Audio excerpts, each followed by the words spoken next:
So you do it is really accurate. Tanan nga na sumpet mo, man, tabo. Wala pa namin nag-train sa ako. Wow. Internet lang nga ako na, no? Tapos ang advices nila ng follow your intuition or your gut feeling kung ano ma-interpret. And ano yung positive? Cancer. Okay. Why? Makes sense. How? Usually, water signs ang mga ano, water signs ang Hi, sir! Sabi ako sa bono? Yes, sir! Yes, sir! Yeah. Baka niluluman to, sir! Bongga outfit. I love your outfit. Oh my gosh.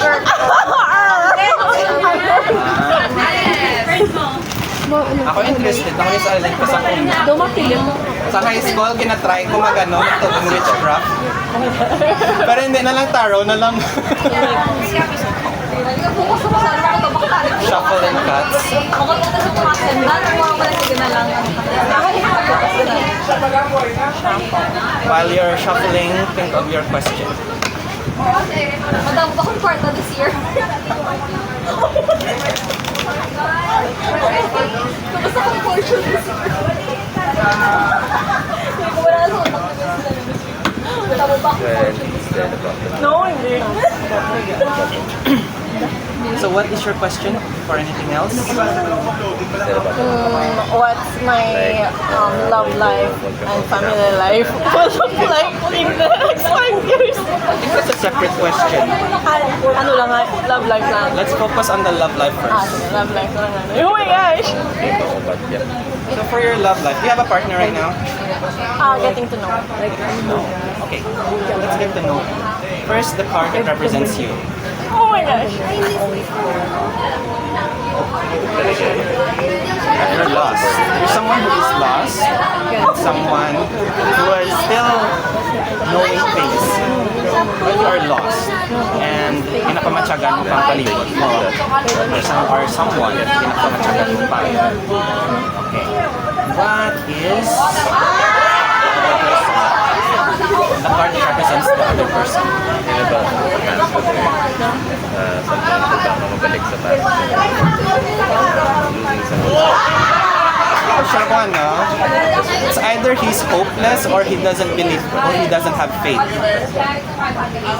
Ano nga ako man, no? Na interpret. He doesn't have faith or he is hopeless. What kind of relationship do you have? As two individuals. One card. Both. It might show Okay, so this one, you're both an isolated couple. You're still not showing things to people. Wala ka pa may pakilala. Wala ka pa siya palaging pakilala officially. Officially. Sa parents. Kung sa other people yan, hindi man.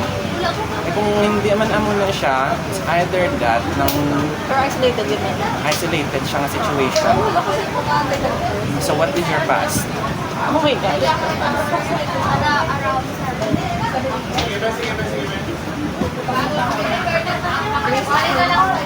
So in your past, this is may past ka mga duwa ay. Ka mga duwa. It's something that this situation kasi in the past wala moving on nga natawag. Do kumbaga nag-hold on kamo to each other. Wala pa sa kaya kami nito. Hindi man. Pero it seems like my past because I just got broke up from a 10-year relationship. Okay. So what would be the future that is to come between the two?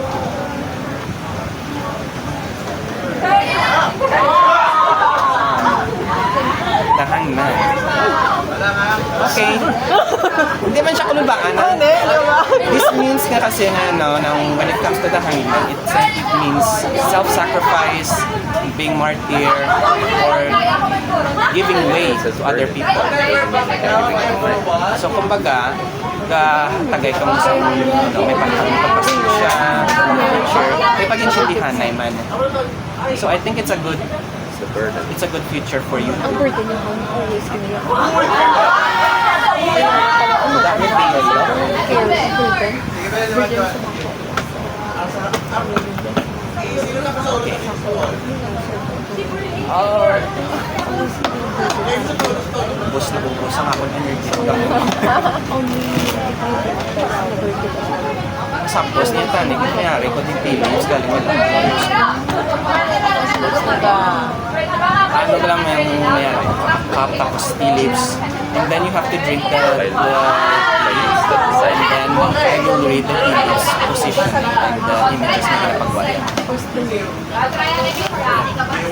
Okay, so the second one would be love life and family life. Shuffle and cuts.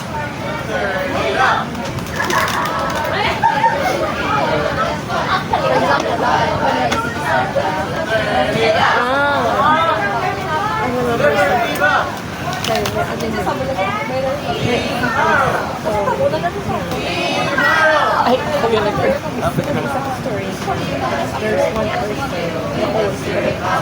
Family life.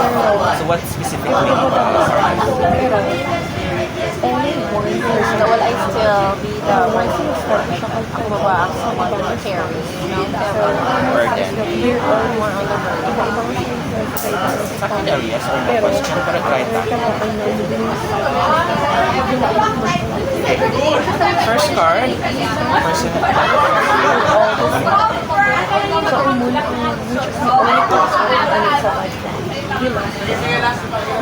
This one, you're someone who is always very busy in life.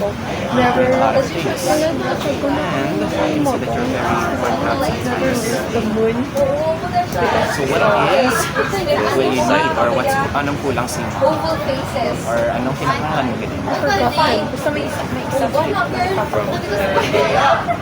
Okay, aray na. Try to let loose. Inside them. Try to not think about things. So the fool represents new beginning or something. Innocence.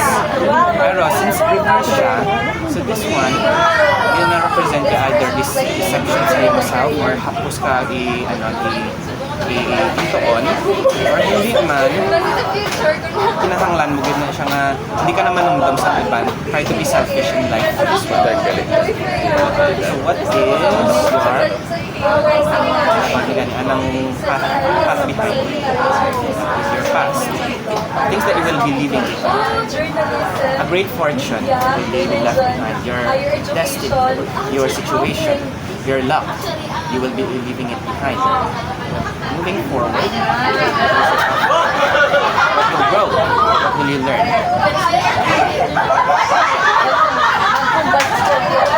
You will learn that life isn't always fair. It isn't always rainbows and butterflies in life. So you may feel unfair or unjust in your situation, in your family. Moving forward, you need to learn and endure. What would be your greatest obstacle? Hindi mo mapapagal pa si Ma'am Kuya. Your greatest obstacle is growing.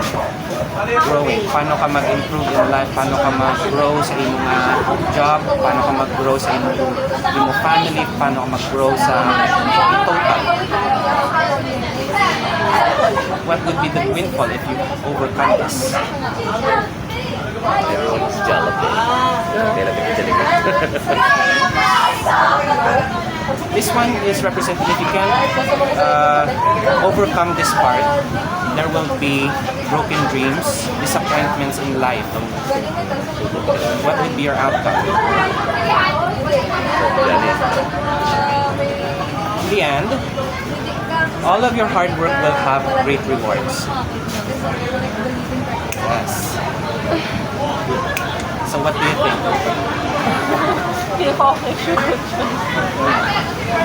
Okay. Injustice ko lang.